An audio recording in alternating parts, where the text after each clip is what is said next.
Whoa!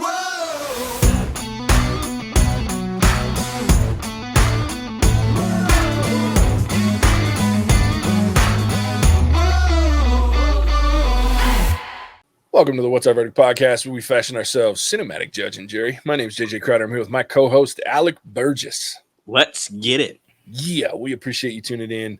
Go ahead and hit that follow, subscribe, like, bell notification button. Tell a friend about us. Tell your family about us. Tell a physicist about us. If it's a quantum physicist, even better. Theoretical quantum physicist. Jeez, telling you, now we're getting deep. That's a mouthful. They may not want to listen to us or watch it. I'm just like, these fucking morons. Those guys are too smart. So yeah, we appreciate it. Go ahead and hit those buttons. We have new episodes coming out every Monday, plus some additional stuff. We do a lot of fun stuff. Plus we have a Patreon, so go check that out. Just What's Our Verdict. We're here to talk today about Oppenheimer. It was released July 21st, 2023. It was written by Christopher Nolan and Kai Bird, directed by Christopher Nolan. Stars Cillian Murphy, Emily Blunt, Matt Damon, Robert Downey Jr., Alden Ehrenreich, Scott Grimes, Jason Clarke, Tony Goldwyn, James Darcy, Kenneth Branagh. Okay, I'm done. And a lot of other people. Yeah, the list goes on and on and on and on. This movie, yeah, I mean, that's our first topic, so we'll just jump into it. Like, the cast for this is ridiculous. So, is this a Nolan thing where he reuses people? Because I was sitting there and I was going, Interstellar, Batman. Sure. Yeah, Nolan has been known to reuse. I mean, he'll usually bring in some new people. I mean, that's, I think, part of the reason, in my opinion, this cast list is so big is because he's working with the sheer volume of movie, like, stars now that he's been, working with. But, like, yeah, he does tend to bring in a lot of the same people for his movies. Like, oh God, who makes the little appearance in the end as the president? Gary Oldman playing Truman, like, because Gary Oldman's been in a few for him. Like, he's got some, but that's a lot of actors. The directors have their picks that they want to go with, and it makes sense. I mean, he's worked with Cillian Murphy a lot, so yeah. But I mean, yeah, this cast is outrageous because it just never ends. Like, phenomenal. There's people everywhere. Every new scene, there's someone new popping up. Yeah. Even to the point of, who was the guy who played little Weasel Borden? Dustin Dalmatian or something like that. Like, he's a pretty big name. And he had 2 minutes of screen time. Yeah. And he only spoke like twice, like maybe 3 times. But I think, like, and here's a weird piece of it is the cast list, and I'll be honest, I'm sure this is a me thing, but I was kind of distracted at times too, because especially in Los Alamos, like when we were in the New Mexico facility and they're working on the bomb, like, it's such a struggle for me because we'd have our main cast, right? And the people that you're familiar with that are very involved. But then you'd have a Jack Quaid in the background who had like 2 lines the whole movie. But I know his face. And so I'd see him like, hey, it's Jack Quaid. Look at that. You know what I mean? And again, this is a me problem because of, maybe it's more than me. Maybe there's people that can relate to this, but I'm such a movie guy that I know faces, and I know even some of the maybe lesser known actors that are borderline A-list or were previously A-list and they've kind of cooled off a little. I see them and I'm like, oh shit, that's so-and-so. Oh shit, look at that. And it got to the point that after 3 hours of new characters popping up left and right with major actors, I was like, Jesus, I'm getting whiplash. Like, just give me some normal C-list actors I've never seen before already. Right? Christ. So, but I mean, it is what it is, right? And to the credit of Christopher Nolan and the ability to get these actors to come play, And I also think there's something to be said for this cast too, because it is a serious movie and it is a serious topic. And you do run a risk by bringing in an unknown that's much, much, much, much, much cheaper, that even if they have 3 lines, those lines may not be delivered very well, right? And in this movie, I think that's one of those give and takes that you have to think about. Something of this magnitude and scale and scope, if you don't have an actor to deliver 3 lines during basically what is, as they call a kangaroo court trial, where there's already a determined outcome, there's a goal to this, inquisition that's happening. If he doesn't deliver his 3 lines correctly, now all the weight of this room is gone, right? So I get it, but it did get a little distracting to me because I'm like, oh, fuck, look at him. Look at all these casts. Look, it's like, oh, there's Rami Malek talking for 5 minutes. It's like, Jesus Christ, they're everywhere. Christmas. Yeah, I'm like, oh my God, it's freaking Adam Kroger. I don't know what the hell to do. Like, it was just... It's Casey Affleck. Yeah, seriously, there's Casey Affleck. He's got 6 lines, and then we don't see his ass ever again. It's just insane, the amount of people that are in this movie that are not even just like A-listers. I think I counted up, there's like at least 8 Oscar-winning actors in this film, and some of them are in it for a minute and a half, and they're done, right? In a 3-hour movie, they're in it for a minute and a half, and they're done. So the cast is outrageous, and it paid off, I think, to a degree, right? Yeah. I would definitely agree that it paid off, but it was still a little distracting. I'm not nearly to the level you are, but the one that got me was Rami Malek, and then Casey Affleck. Yeah. Because you hear Casey Affleck's voice before you see him. I'm like, oh, I know who that is. And then you get to see his face for a little bit. I was like, oh, okay, here's some intrigue. He plays a kind of what seems to be an important character in this kind of McCarthyism era witch hunt. Yeah. But no, you never see him after that. Yeah. Yeah. And so, yeah, you have like this main core group of cast, which is, the Matt Damon, Emily Blunt, Cillian Murphy, kind of centered around them. But then everybody else you see, it was almost like there were no extras in this film, because everybody else you see is a name face actor who stars in something else or has starred in something else. And so it got to be a little bit distracting, because it's like, oh, I know them. Oh, yeah. I know them too. I mean, even to the point of Josh Hartnett showing up and playing a minor role. It's like, it took me a while. I was like, I know him. I don't know who he is, but I know him. Yep. And it hit me about halfway through the movie, but that takes away from almost the viewing experience, because it's always going in the back of my head. I'm like, who is this Lawrence guy? I know him, but I can't put a name to him. And then it came to me, and I was like, oh, that is. And so then I could get back into the movie. But for, that period of time or whatever, I was going, okay, who is it? Go through everything. Yep. Pearl Harbor. Oh, it's there it is. You got it. Yeah, it was. Well, and they made him look a little different, right? Like he had a little fill out, and yeah, it was. But I think the crazy thing is, and the one reason that I may watch this movie again, and there's reasons why I won't, which we'll talk about in a little bit, but the main reason that I would is because I have a theory that I was formulating as I was driving home and contemplating my life after watching this movie. That I don't think that there was a line spoken by someone that wasn't a known actor in this movie. Like and that's why I say, like, the whole delivering a line, they didn't bring anyone that is an unknown or may screw it up.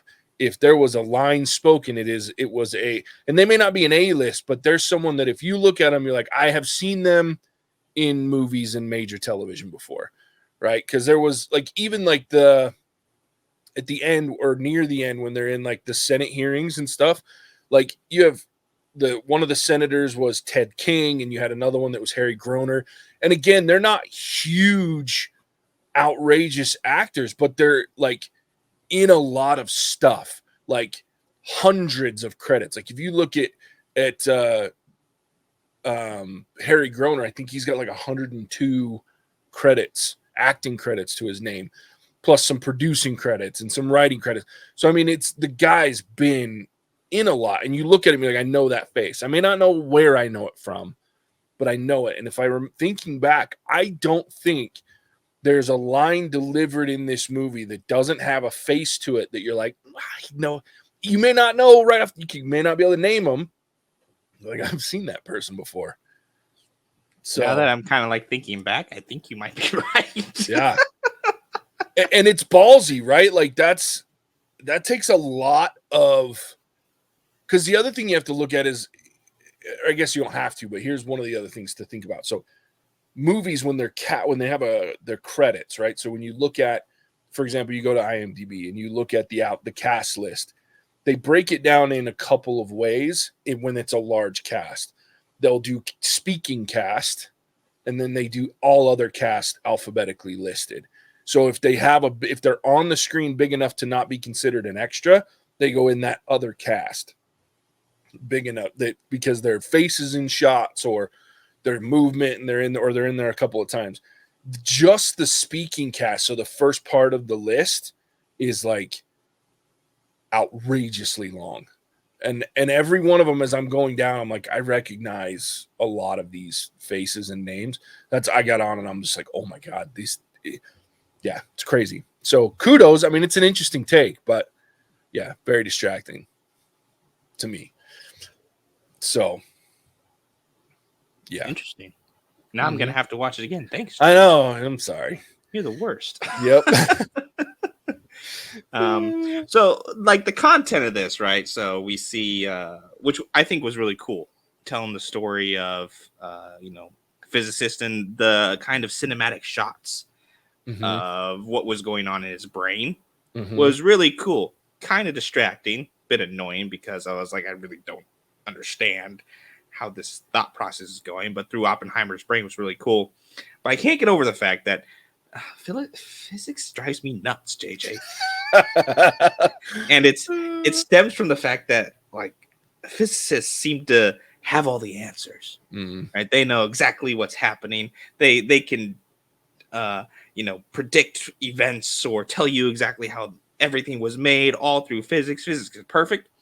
But you mentioned the fact that a bumblebee can fly, despite the fact that physics says it can't, and they get so fucking upset. Yeah. Yep.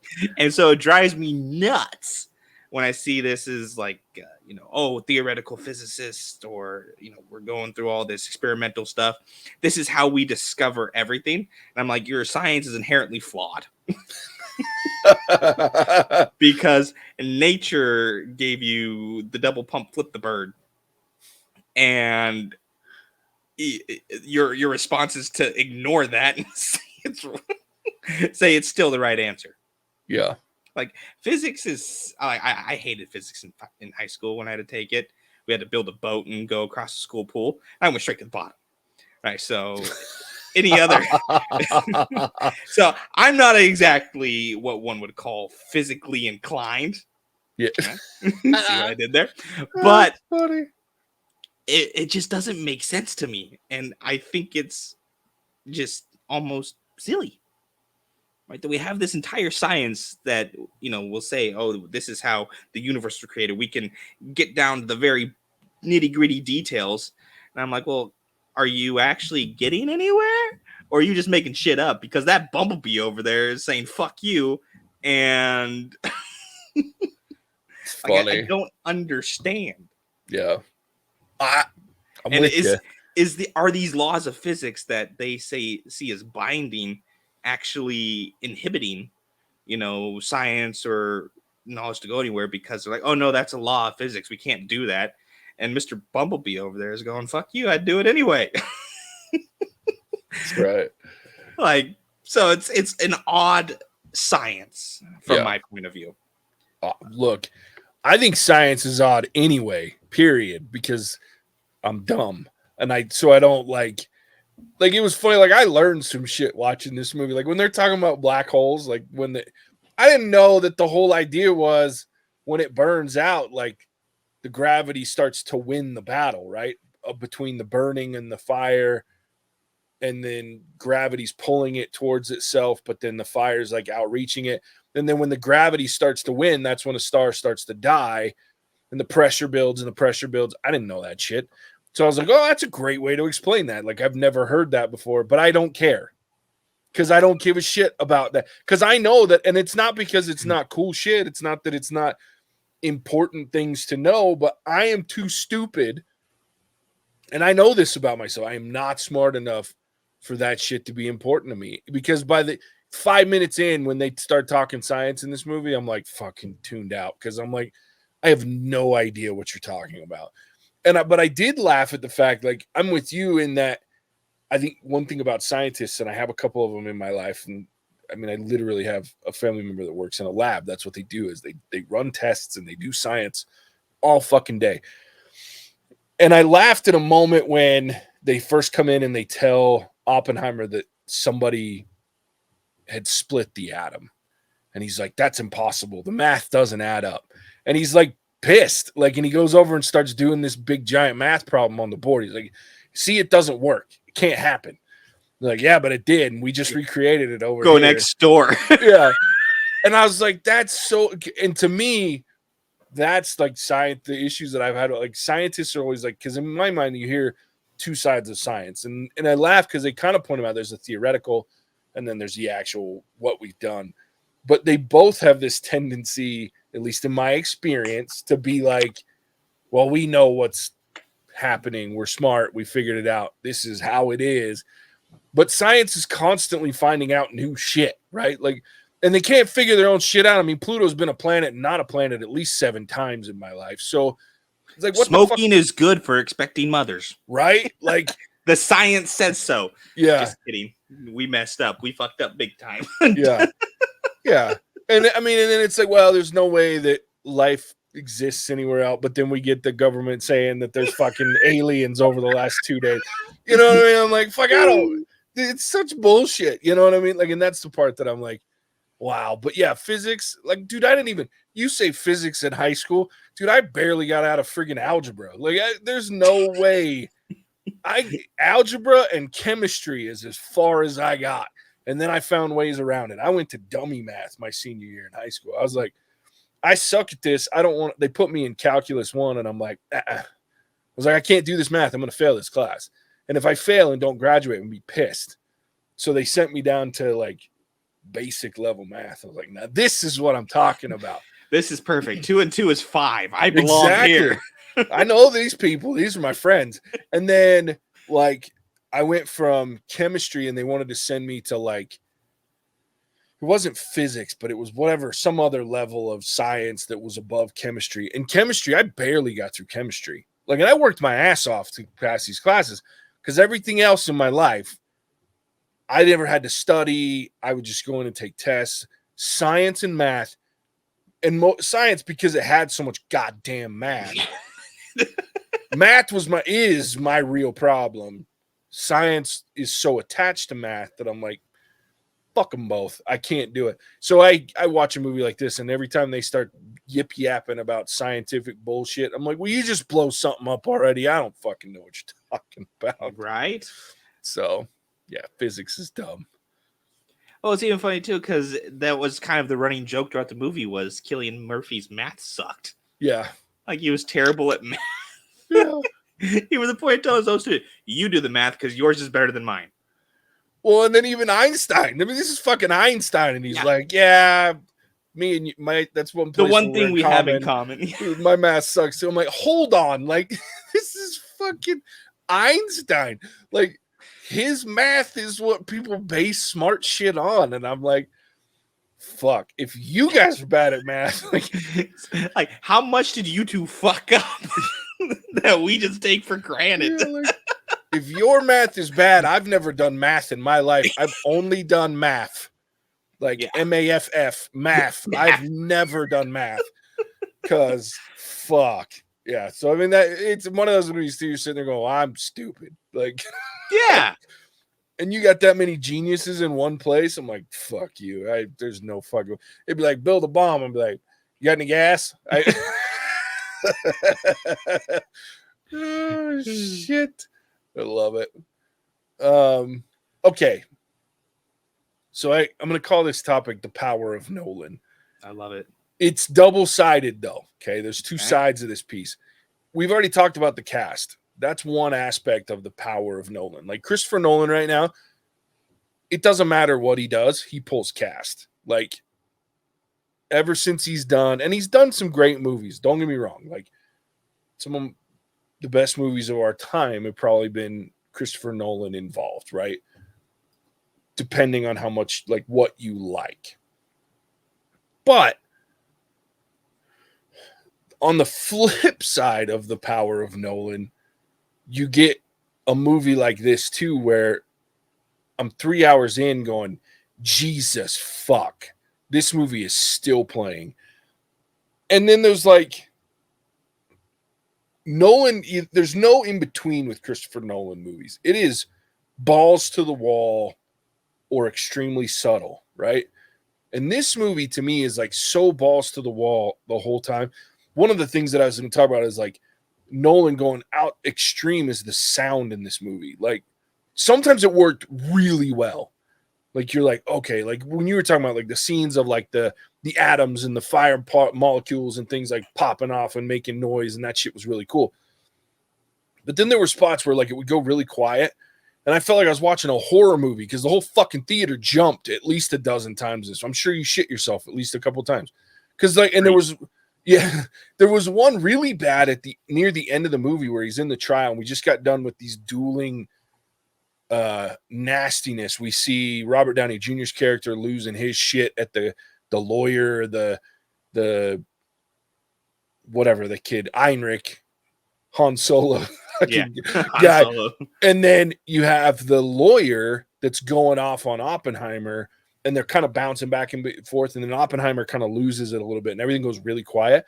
And then there's this like crash, like noise of like somebody slamming the desk or something. Dude, I peed a little. It was so jarring.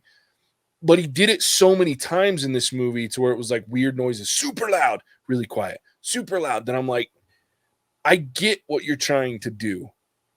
Especially when it came to the Oppenheimer character. Everything was super loud to him, or it was super quiet. And so I get that, but I think it was overplayed. And I think that's one of the dangerous things with Nolan is the guy knows how to do interesting things in film. But I believe his head's I think he's so popular that people will let him do whatever he wants. And I'm going to talk more about this as we get to the next topic. But they don't, it's like the question of at Jurassic Park, right? They wondered so much if they could do it, they didn't stop and think if they should. He is so good at things like that he just does them, and people let him because it works, and we love majority of his movies, and so he gets away with it. But by the end of this movie, I was like, if he goes super quiet and super loud one more time, I'm going to lose my shit, because it's not doing anything for me anymore. Now it's just like jarring and it's uncomfortable, and I'm like, okay, I get it. The guy's got fucking crazy brain because he's so smart and he's taken on so much on himself that he's either trying to find the quiet, or he's lost in a tailspin in quiet, or everything around him is so loud that he can't think straight. And I'm like, I get what you're saying, but don't do it every 10 minutes for 3 hours. It deludes the point, in my opinion. But I like it because I kind of agree in the sense that he's got the kind of green light when it comes to sound, because he did Interstellar, right? Yeah. And that plays really well with the sound and the balance, and how you have, like super, super quiet, and then the next it goes and just rockets off. Yeah. So it's great. And he's done that throughout, like even Inception had it, and even the Batman trilogy that he did. The same thing. His sound is one of his big, big points. But yeah, I about lost it several times because it was like, oh shit. Yeah. And if you're doing it that frequently, it doesn't make a lot of sense. Yeah. To the point where I was like, in the quieter moments, I mean, I was tense because I was like, when is it going to happen? When's it going to happen? Yeah. When's it going to happen? But at the same time, it like a couple of times, great. And pick your spot. But when you said like the back and forth in that last little bit, I was like, okay, now it's just being overplayed. Yeah. To the point where, stop it. Yeah. Dude, I was sitting next to this older lady, and I say older, and I'm not trying to be, but she was old. And I was like, Christopher Nolan's going to fucking kill her. She jumped, like we're in the recliners and she's all kicked back with her blanket. I was like, fuck, if I had a blanket on, I'd fall asleep right now. But she's like kicked back and comfy. Her husband's next to her, old guy. And I swear to God, there was like halfway through the movie when it got really ramped up, and there was like especially that one at the end that I was talking about in the courtroom thing. That one hit so hard that I jumped. She came out of her chair, I swear to God. Like I was like, she's gonna die. And it was unnecessary. And I think that's the worst part is when it first happened, the first couple times it happened, I was like, I like this because I'm getting to feel that kind of how the sound is impacting him, like in how he's feeling. But then it got to the point where it was just overdone by the end of the movie. And I'm like, ugh, I just can't do it. Stop it. Yeah, just stop it. But I swear, I thought he was going to kill the lady next to me. But the whole theater jumped. It's like I was watching a horror movie. Like people were jumping all over the place because of that shit. So it was interesting. And Nolan's not the only one that suffers from this power of whoever. Scorsese's another one. And I always start to go, uh-oh, when we get someone that's got the balls to put a 3-hour movie in a theater. Because look, I love movies. We've seen a lot of long movies. 3 hours is hard. I don't care how good your movie is. 3 hours, it's a rough go. You feel it. Like there's no, it's not like you're like, oh yeah, 3 hours is good. I mean, even Tenet was 2.5. This movie is a solid 3 hours long. And at 2.5 hours, I was like, this is fucking 3 hours long. I was hurting. And I didn't pee. I didn't eat it. Because I was like, I don't want to miss anything. It was long. And for me anyway, it was like the first 2 hours, 15 minutes by JJ. Oh boy, here we go. That's crazy. How do I invite him back? I'm in. You're the worst. I don't know what the hell happened. It's because we're getting ready to talk about the government. So for my train of thought, this is weird. You're on the wrong side. Should I leave and come back? Here, I'll fix it. Ta-da! Perfect. That's better. Okay, so for me, all that shit in YouTube too. I love it. Where was I? Because I kind of just lost. Talking about 3 hours. Yes. So like the first 2 hours and 15 minutes of this movie felt like 20 minutes. Yeah. It went by incredibly fast. It had a good pacing, but it also, didn't lag or slow down anywhere. It was very well put together. Yeah. The last 45 minutes of this felt like all 3 fucking hours. Man. To the point where I was, because, nice movie seats now with the recliner and everything. Like my legs were popping off the footrest and scratching my knee and popping back up on the footrest and kind of seeing if I could sneak a peek at my phone real quick and see who had been texting me throughout the movie. Yep. Because I was like ready for it to wrap up. And it just kept going and going and going. And I was sitting there, I was like, I was almost like, we need to cut this somewhere. And so I was thinking about it. And there's a lot that you could cut. Yes. To put it on the cutting room floor, you still don't lose a whole lot from it. Mm-mm. Like, and I can't believe the words are coming out of my mouth. But the whole kind of like side story with Florence Pugh didn't necessarily need it. Nope.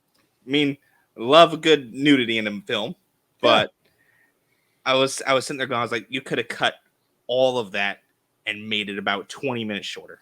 Yep.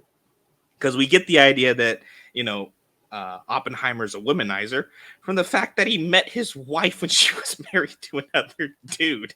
Yeah. And was blatant about it. Like we don't need all this kind of extra, oh yeah, he's a bit of a dirtbag. We get that from just a few interactions, and it's one of those do less with more. or do more with less, whatever it is, something along those lines, one of those two things. But I was like, there's 20 minutes you could cut down. Now it's 2 hours and 40 minutes. And, that's a big chunk of extra stuff that we didn't really need. Throughout the entire film. So I was thinking about, I was like, there's places you could cut down easily on it. To make it a more concise, streamlined movie. And easier to show in school, because this is one of those that I was like, this would be a great movie for school. And then I was like, oh, nope, never mind. Them's the titties. I was like, oh, yep, okay. It's going to be like a worse Schindler's List in the sense of trying to get a parent to sign off on a permission slip. Yeah. Speaking of 3-hour movies. Oh boy. Well, that's, I'm with you. And what's funny is I thought the first thing too, like, look, I love Florence Pugh, but she added nothing to this film, in my opinion. And I'll be honest, like, here, to take it even a step further with her specific character in that storyline, like, I get what they were trying to do with it. It was another brick on him blaming himself for someone else's demise. But the scene that I was like, when he's in being tried and his wife's sitting there staring at him, and I'm like, that feels weird. That's weird. And then on top of it, like, the whole idea behind that was so that it showed Kitty getting pissed at him, and then you're worried she's not going to testify in a positive way for him. But I'm like, by the time it got to her testifying, I was like, I forgot she was even mad at him, because the important part is this dichotomy of Robert Downey Jr.'s character versus Oppenheimer, and who is going to win in their separate battles, right? And not in that moment, because we know neither of them are going to win in that moment, if you know anything about history, but we know that Oppenheimer will later, because people will understand that, yes, it was a dangerous and terrible achievement, but it was still an achievement. And it created all sorts of opportunity throughout the world because of his ability, because he made this deadly weapon, right? But her story added no value. Her story could have been 2 minutes long, right? You find her, they have that first sex scene, and then they meet again, which was a 30-second clip, and then she dies, and that's it. But instead, it was, like you said, it was 20 minutes of film that I'm like, ugh. But it was the only running joke in the film too, because he kept bringing her flowers even though she threw them away every time. Tossed them in the trash. Like, Jesus. But I'm with you. That was unnecessary completely. And it also was weird because, like, it was like a moment where they tried to, like, hint that she was murdered. Yeah, because there was a glove on her. Yeah, there was a hand pushing her in the back. And I was like, so was she murdered? So then I was distracted because I'm like, did she kill herself or was she murdered? Yeah. Because I don't know anymore. And now I'm not thinking about this movie. I'm thinking about whether Florence Pugh's character was murdered. Exactly. So, and it just takes away from what the actual story was, which is, Robert Downey Jr. versus Cillian Murphy. That's what the underlying plot was. But you had all this other kind of stuff thrown into the spider web, which took away from it. Yeah. But this whole, did they murk her or didn't they murk her, kind of leads into my favorite part of this movie, which is never trust the goddamn government. They shut us down. Okay, perfect. And it's like, this is a little bit of a two-pronged thing, right? Because you have the kind of the creator, right? The scientist, the ones who create stuff throughout history, who use I never knew it was going to be used for bad bullshit excuse. Yeah. I'm like, okay, open up a goddamn history book. I mean, go all the way back to BC, and some dude be like, I had no idea the wheel would be used as a weapon when they stuck it on a chariot. Yeah. Like, fuck, no, you did. You just wanted the funding. Oh, for sure. And so, throughout the entire thing where he's like, there's this almost back and forth between the scientist crew where it's like, will we or won't we? You know, they're making it into a bomb. How do we stop from being a bomb? Let's hurry up and finish our bomb. Yeah. Going, oh my goodness. And it's this, you know, race back and forth between our favorite, apparently, antagonist group of the year, the National Socialists, from the Third Reich. Shit. They're popping up everywhere. But it's, you know, like this almost patriotic thing, right? And based on the time period and everything, you know, if Oppenheimer doesn't take this job, how quick is it before he's accused of being a communist? Yeah. Or a sympathizer or things like that. So there's pressure put onto him to, you know, step into this role as director of the Manhattan Project, which never should have done. Don't trust the government anywhere. And then being kind of upset or confused about, oh, why are you making this into a weapon? Yeah. Open up your goddamn eyes. Yeah. Never trust the government. No. They never have anybody's best interest involved, except for their own, which never will align with the people who put them in their position of power throughout the entire thing. And I was sitting there, I was going, this could all be solved real fucking quick. Cut off scientist funding from federal sources. No shit. I mean, I get it though, too. Like, I don't know. It's a tough situation for Oppenheimer because I'm with you. Don't trust the government. And it's stupid to think that the government was never going to use this as a weapon. And especially when at the beginning, the whole conversation between Oppenheimer and Josh Hartnett's character, Lawrence, was like, that was the first thing that they went to once the atom was split, that it's a bomb. It's a chain reaction. It's a bomb. Yeah. You're going to create a bomb, which means they're going to go. And I understand that when you think about it from that perspective, especially the way that Oppenheimer started, based on the fact that he's Jewish, the war is actually going on. When they start, it's about the socialist nationalists, right? Mm-hmm. And that connection with his Jewish heritage to the National Socialist. And so I understand why he started. And then it shifts when the war's over, because that's the part that most people don't. They think that what ended, quote, I'm giving some air quotes if you're just listening, the World War II was the dropping of the nuclear bombs, which technically, sure, but there was a lot of speculation around whether or not Japan would continue to fight in the war post National Socialists falling out of it and losing and surrendering. And if they're the only country left fighting it, I don't think they continue. I mean, I think they may have fought a little bit longer. And I understand that soldiers have been involved, but now is where that balance of, oh shit, do I keep making this bomb? Because do we really need it, right? I don't know. That's a tough one. But the government wants it, so we keep doing it. And that's where the trust, you kind of got to go, But he's already up Schitt's Creek at that point. So exactly. And I did like the way that they presented it, almost to the point of it's not really about Japan anymore, right? Japan is our testing ground. We're fully focused on the Soviets. Yeah. But at the same time, it's also going on, like, you have the scientist or the creator, right, who's going, it's all about the science of it, right? Does it actually work? I have to know if it actually works. And at some point, you gotta be like, okay, you know, in your theory, it works, but there's that near zero chance that you're gonna set the atmosphere on fire.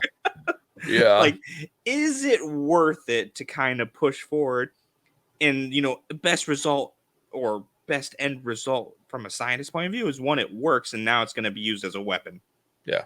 And you've, you know, fundamentally changed the way that the world is going to work and view this, right? Worst case scenario, you set the atmosphere on fire, you know, or possible other best case scenario is it just never ends up working. Yeah. Because they did get to that point where it's not completed, but we don't really need it anymore. And you see that kind of battle within the community where people are like, hey, we're signing this petition. We don't need it anymore. But, you know, poor Oppenheimer's like, you're the one who started this. Like, it was your letter that let him know it could be used as an explosive. Mm-hmm. Like, thanks a bunch, jackass. But it comes back to stop trusting the government to do anything. Especially do the right thing. Do the right thing, yes. Yeah. Because 100% they're not going to do it. No. And then they're going to hang you out to dry, which is exactly what they did to Oppenheimer. Oh, for sure. Thanks for creating the, mass destruction weapon we were hoping for. Toodles. Yeah. Yeah, good luck. Yeah.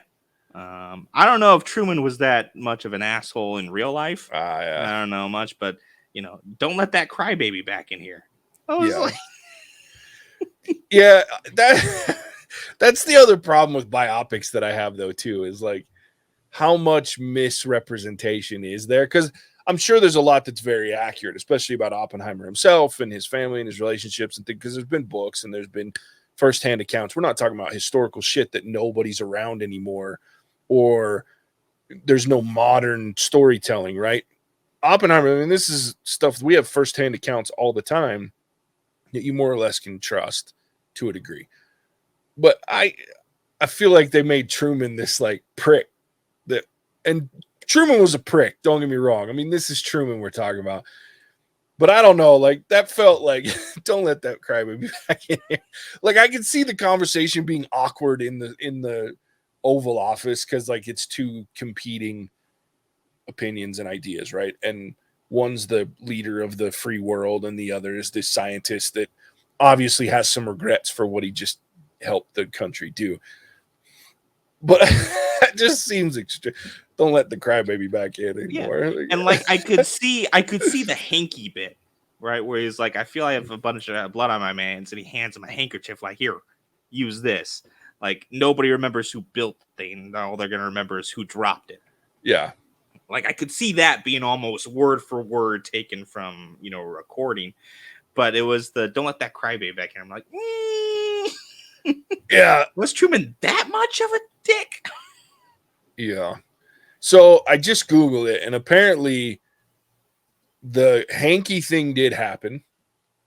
For real. Like he did say, I feel like I had blood on my hands, and he handed him the handkerchief. But the crybaby thing didn't happen as he was leaving. What they said is it was his aides, like the president's aides, said that he used to describe Oppenheimer as the crybaby scientist.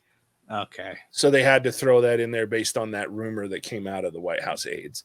But who knows? And I'm sure that there was some hinting and intimation. Because look, Truman was more or less a warmonger, if you really want to get down to it. He just came in at the end of a war instead of the middle one. So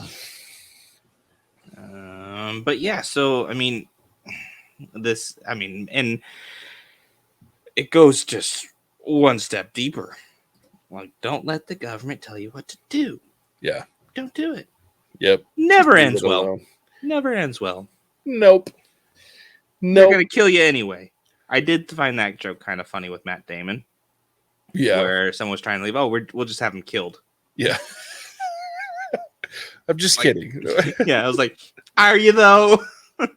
You're not. Top secret stuff only says stays top secret for so long if it gets out. Yeah. Right? And I was like, I don't think you're really kidding all that much. No, I don't think you are either. Well, and that was another piece of this whole thing, that the story that it isn't a topic, but we just touch on real quick too, was like the fact that Oppenheimer gets blamed for the fact that Russia all of a sudden has a bomb, and all of a sudden this stuff leaks. Come on, man. Like, they're not the only scientists working on this stuff. And even if someone like they had the British dude that was like, turns out to be the spy the whole time, but we still are going to impeach freaking Oppenheimer. But it's because he was dissenting. You know what I mean? It had nothing to do with the fact that nobody actually thought the man was a Russian spy or even a communist. They just didn't like the fact that he was dictating policy that didn't bolster their ability to use nuclear weapons the way they wanted to. Like, that's the part that I'm just like, that's where for me, like the government, I'm like, the government will always want to do the thing that's the worst. You know what I mean? Like, they don't give a shit about. It's the reason that we don't have. Look, I'm not a socialist, but like nuclear power, if done right and done carefully, if all the world's minds got together, there's no reason we have to fight over fucking grids anymore. You know what I mean? Like, if we did it right, it has that ability. Hydrogen power also has the. I mean, it's just, what are we doing? You know what I mean? That it's. But they, like you said, the government doesn't want that because then they don't make money. And it all comes back to that money. But I mean, yeah, it's. I mean, the whole kind of cooperation thing probably never going to happen, right? No, but you could still do it on a smaller scale. Sure. Yep. And you have places in. Let's take United States, for instance, because I love to pick on our own government. You have places in the United States where it's worse than third world countries, or what we would consider to be third world countries. But there's no reason to go in there other than to get votes every 4 years. So nothing ever gets fixed or changed. And in the 1940s, 30s, 40s, like, you're coming out of the Great Depression. During this time where this, Manhattan Project is going on, there's a lot of resources in there that could have been used to a different purpose. I think the number that Matt Damon put on it was like $2 billion. Yeah. In 1930s, 1940s currency. Yeah. Like, that is a shit ton of resources. That could be going to anywhere else. Yep. Stupid. Yeah. So but where we live in, though, goes to the bomb. Sure. Have you ever watched the movie In Time? I don't think so. It's really bad, actually. It's got Justin Timberlake is one of the leads in it. But like, the story itself is interesting. You should watch it. Is this the one where they exchange time? Like, yeah, and they have like the clocks in their wrists or whatever. I have seen that. I saw that at school. It's kind of a weird, terrible ass movie when it comes to like the acting and stuff. But the premise around it is very interesting. Oh, it had Cillian Murphy in it, by the way. Yeah, but I always refer to that one when you talk about things like that, where there's like third world-esque areas of our country, and it's like, but they want that because that keeps the status quo, right? Whereas if everybody had 1 million hours, like they talk about in that movie, the whole system collapses because nobody goes out and works and nobody does. It's a system. Yeah. It's a, anyway, but nobody wants to hear that. System, please enjoy your stay. Yep. Yep. All right. Before we get drowned in a bathtub, let's move on to the next topic.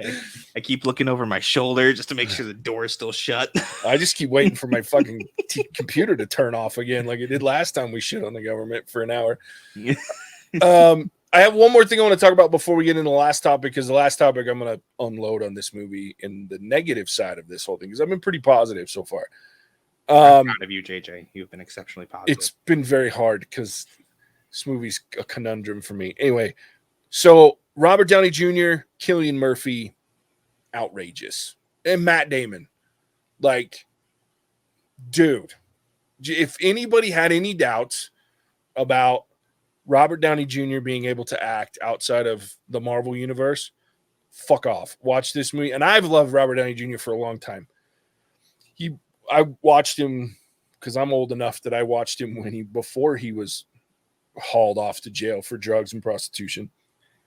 And then I watched him post that, and then he got famous for Marvel and he got his career back on track. But the guy can act, and he's been able to act for a long time. And this, to me, is like one of his greatest performances ever. Like when he's in that end going off on that dude, and he's like, oh, dude, the last 20 minutes of this movie with Robert Downey Jr. and then Cillian Murphy, the two sides of the coin. Robert Downey Jr.'s character just does not stop talking, and he's raging and going off. Then you have Cillian Murphy, who's trying to defend himself, but do it in the right way. He's being quiet and thoughtful, and he's only defending himself when it's absolutely necessary and kind of going a little nuts. That dichotomy of those two characters and how well it was pulled off. The acting in this movie is a testament to the cast and the ability for Christopher Nolan to get the amount of superstars and great actors into this. But I have to mention, if I'd be remiss if we talk about this movie and I don't mention those 2 or 3 performances, because goddamn, it was good. And they'll probably win awards. Like, they should. Yeah, they should. Absolutely, they should. If Cillian Murphy doesn't win an Oscar for Best Actor and Robert Downey Jr. doesn't at least get a nod for supporting, there's something wrong, because it was good. Those 2 were outrageously good and great on the opposite sides of that spectrum in this movie.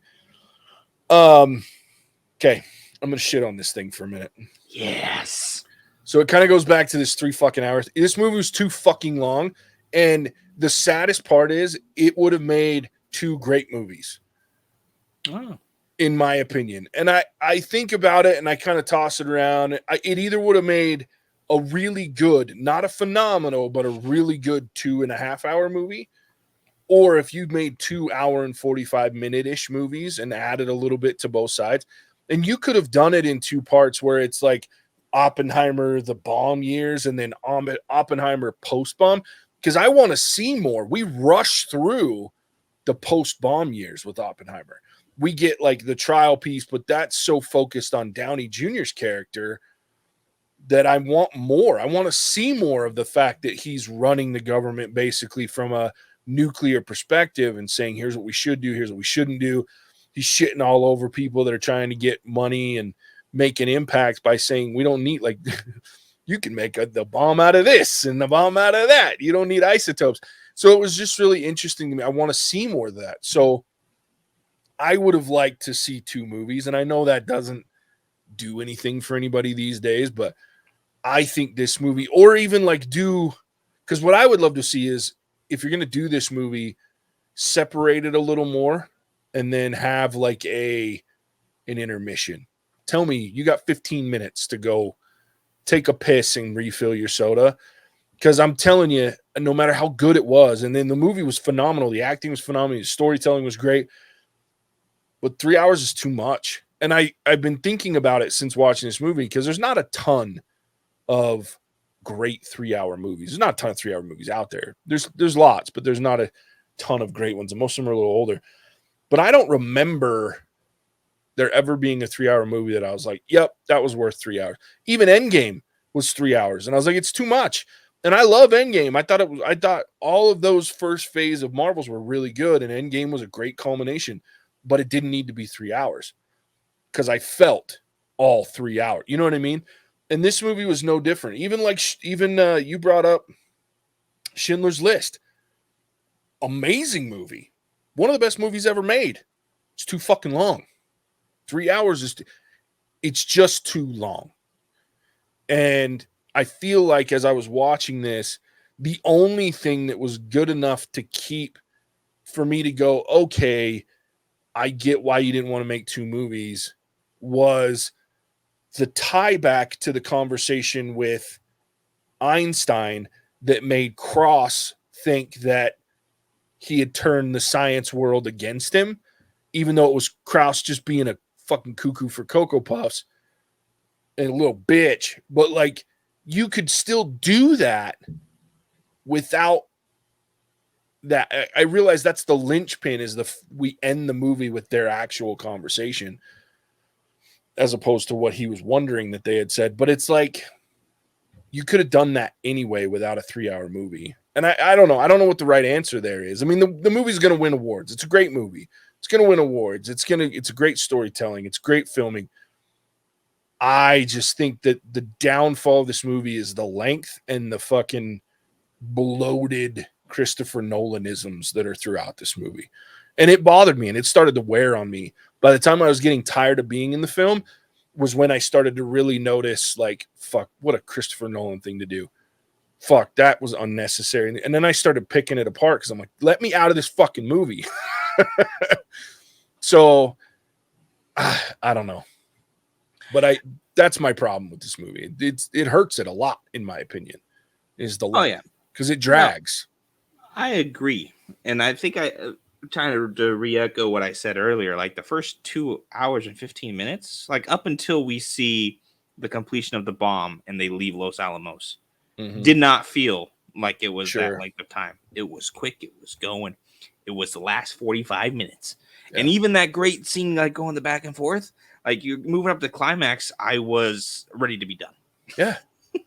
Yeah. And so I missed out probably on quite a bit just because I watched this. So the Sunday after I got back from my trip. And so I was doing 14-hour days, 14 to 16-hour days, flew black Saturday night, racked out, woke up, and pretty much all I did was go see this movie, sitting at 7 p.m. at night for 3 hours. Like we didn't get out of theater till, a little bit after 10. And I was, was kind of doing the same kind of torn thing. Like, this was a great movie. I loved it. And I hated every second of it. Because, I mean, there's stuff that you could cut out. You could shorten that first initial, like the Los Alamos piece. Yeah. Like you can shorten that down a bit. You can cut here, cut there, so that by the time you hit the end, it's not dragging. Like 2.5 hours, perfect length for this. Yeah. But yeah, I mean, it's hitting that 3-hour mark. Yeah. It's long. I think you're right too. I think you actually succinctly explained what pissed me off about this movie and why I'm so irritated by the 3-hour length. It's not that it's necessarily 3 hours. It's that when I start feeling the 3 hours is the best part of the movie. Yeah. Because that sequence at the end, 45 minutes is 3 hours. Seriously. Because after Los Alamos, when they get into that trial piece and the back and forth, like that's the best part of the movie, in my opinion. And I was tired of being in this movie for the best part of the movie. And so I left going, fuck, that was so satisfying and so frustrating at the same time. Because if you're right, if they leave, they cut out a bunch of shit in the middle, getting to Los Alamos, building the bomb, that becomes the center of the story, the climax. And then we have this crazy, beautiful filmmaking at the end, acting, just storytelling. It would have just been such a satisfying end. But by the time I got there, I was so sick of being in the movie and felt like and then it ends 3 times. Yeah. I'm like, fuck. Like when they cut, I want to know what he actually said to Einstein. But by the time they show it, I'm like, fuck, hurry up.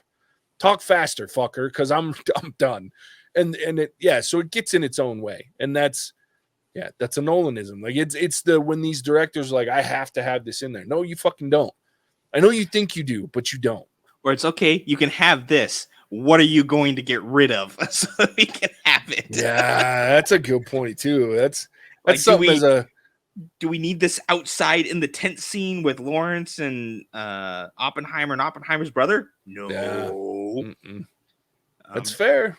Because the only thing that talks about is the storm breaks in the before dawn, which comes back to play later. But this is Oppenheimer, who grew up on this ranch in the summer or whatever it was. Yeah. Like, shit, you just need to add a fucking line of dialogue and you get the same point across. Yep. Yeah, it's the same problem we have with Florence Pugh's character. It could have been a 5-minute sequence, 5 minutes of the overall movie, but instead it's 25 minutes that interjects and is, I'm with you. And maybe it's not 2 movies. I just felt like I was watching 2 different movies. No, like 2 movies would be great because I was thinking along the intermission line the same thing. And what brought it out is we just recently saw John Wick.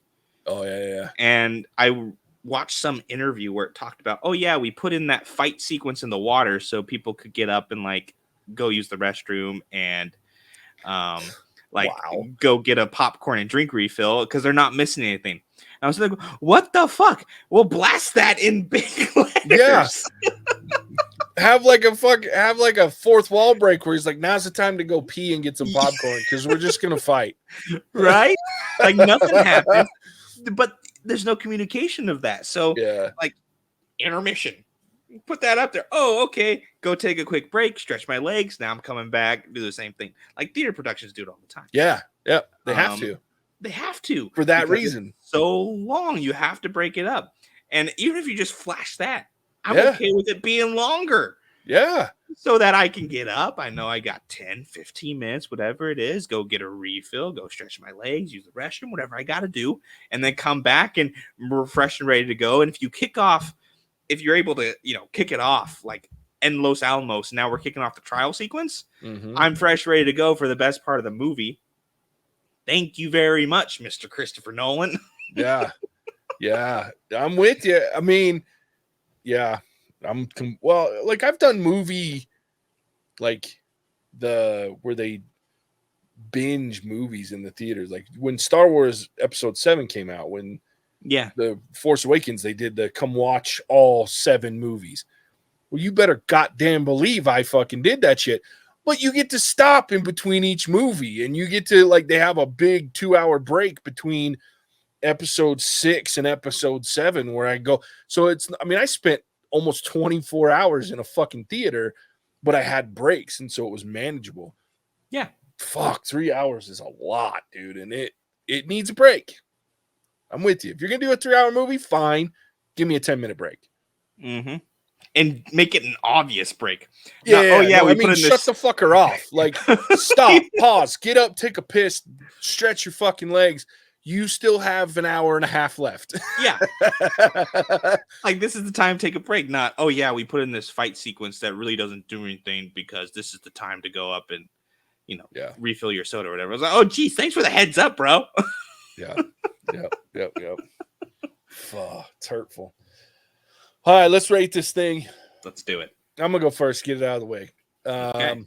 Look, like I said, this movie's going to win awards. It's going to be talked about for a long time because it's a little different in the size and scope of the cast, the size and scope of the story, the amount of just phenomenal acting that did happen in it. It was great. I was bought in. I was like, it was intriguing. It was visually stunning. It was, even though some of the sound shit pissed me off, it pissed me off at the end of the movie when I was already done being in the theater. That's when it started to bother me. It's a well-made movie. Christopher Nolan has knocked it out of the park. It does get in its own way, though, at the 3-hour time limit. It just does. It's too fucking long. It's bloated. It is a wonderful story that just didn't need that much time involved to tell the story and tell it effectively. I'm with you. It could have been 2.5 hours, 2 hours and 40 minutes, and it would have been a better movie. It might have been, I might be giving it a 5 if it had done that. As opposed, that 3-hour mark and the fact that there was a bunch of things that were just felt like bloat because Nolan's like, I'm Nolan and I'm going to put a 3 hours worth of fucking film in there. That's what that feels like. So it pisses me off. So I'm going to give it a 4. But it's a phenomenal movie. It just feels like it didn't need to be what it is to be able to be effective and good. So 4 for me. I will only watch it now because I'm curious about my theory on whether anyone that I don't recognize at all has a line in the movie. All right, Alec. All right. Yeah, so I'm going to echo quite a bit of what you said. Too fucking long. Okay. But I believe this is the best written movie that has been in theaters since COVID.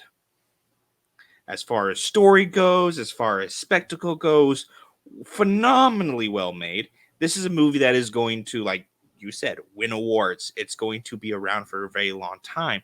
I personally think it's going to be shown in high school classrooms when they're talking about the Manhattan Project. Mm-hmm. At least portions of it, maybe the whole thing. 3 hours is a long time to sit through, but it's something that is going to be shown the same way that Schindler's List is, or Saving Private Ryan. Mm-hmm. These movies are shown around this time period. This is going to be one of them. I enjoyed it up until the last 45 minutes when I was sick and tired of sitting down and, I was hungry. I was ready for dinner. Mm-hmm. A lot of things that I think could have done to improve this film, from cutting out Florence Pugh's character. Sorry, Florence Pugh, amazing actress. Didn't need to be in here. No. Cutting out a lot of the little, parts that kind of tied it all together, but weren't necessary things to do with the ranch and Los Alamos. There's enough time in there to get rid of the sequences and cut down the movie time. The sound stuff was annoying, but almost have to wonder if a guy as brilliant as Oppenheimer was like autistic or Asperger's. Sure. And this was Christopher Nolan's way to show of how he was interpreting his world, which would be really cool.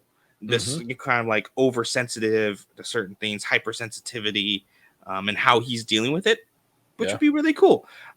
Communicate that in a better way, because this is, if that's the case, because Christopher Nolan is known for being an actor, or not an actor, director that focuses on sound too much.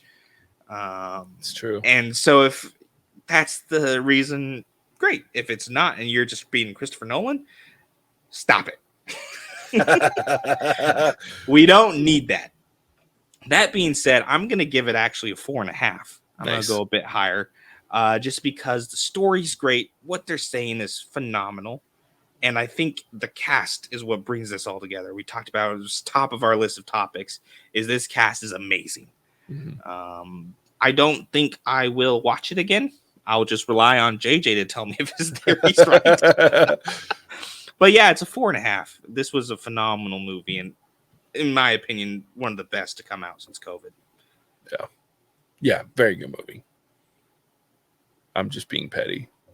My inner petty Murphy's coming out a little bit. I love it. Got my petty wop on.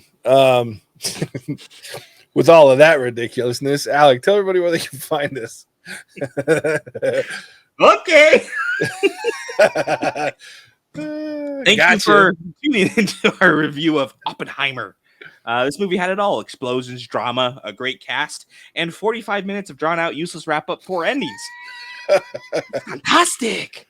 It made it. If you made it to this point in the video, which also had explosions, drama, a great cast, me and JJ, and 28 minutes of drawn-out content, go ahead and drop us a like or a comment and let us know if your verdict, our verdict matches with yours. Yes. Words are hard. Very.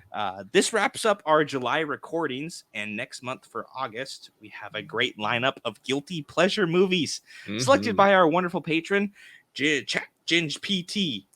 Chat Ginge PT. That's the one. Yes. If you are a fan of the podcast and want to vote on our monthly releases, or just have more control over the movies that we watch so we don't have to watch 3-hour-long movies anymore, Patreon is the place to do that. With that, I will send it back to the Colossus of Clout, the King of Crash, a JJ. Yeah. Thanks, man. Yeah, we got some fun stuff coming. I'm excited. But yeah, with that, as always, we appreciate you tuning in. We'll catch you on the next one. Hasta la vista, baby. Cinemagic out. Whoa!